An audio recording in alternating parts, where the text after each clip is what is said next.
পবিত্র ঈদ উল ফিতরের তারিখ ঘোষণা করেছে অস্ট্রেলিয়া। দেশটির শীর্ষ ইসলামী সংগঠন অস্ট্রেলিয়ান ন্যাশনাল ইমামস কাউন্সিল জানিয়েছে, আগামী শুক্রবার ঈদ উল ফিতর উদযাপিত হবে।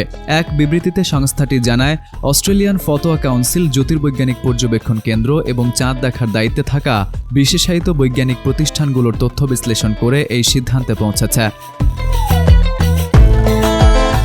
সংস্থাটি আরও জানায়, রমজান মাসের শুরু ও শেষ নির্ধারণ, শাওয়াল মাসের সূচনা এবং ঈদ উল ফিতরের দিন ঠিক করতে অস্ট্রেলিয়ার গ্র্যান্ড মুফতি ও অস্ট্রেলিয়ান ফতোয়া কাউন্সিল নির্দিষ্ট কিছু বৈজ্ঞানিক মানদণ্ড অনুসরণ করে। এর মধ্যে রয়েছে সূর্যাস্তের আগে নতুন চাঁদের আবির্ভাব, সূর্যাস্তের পর আকাশে চাঁদ কতক্ষণ দৃশ্যমান থাকতে পারে এবং অস্ট্রেলিয়া ও আশপাশের অঞ্চলে চাঁদ দেখা সম্ভব কিনা এসব বিষয়।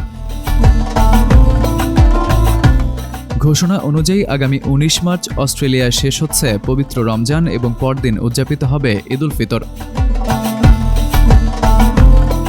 M1 TV news desk.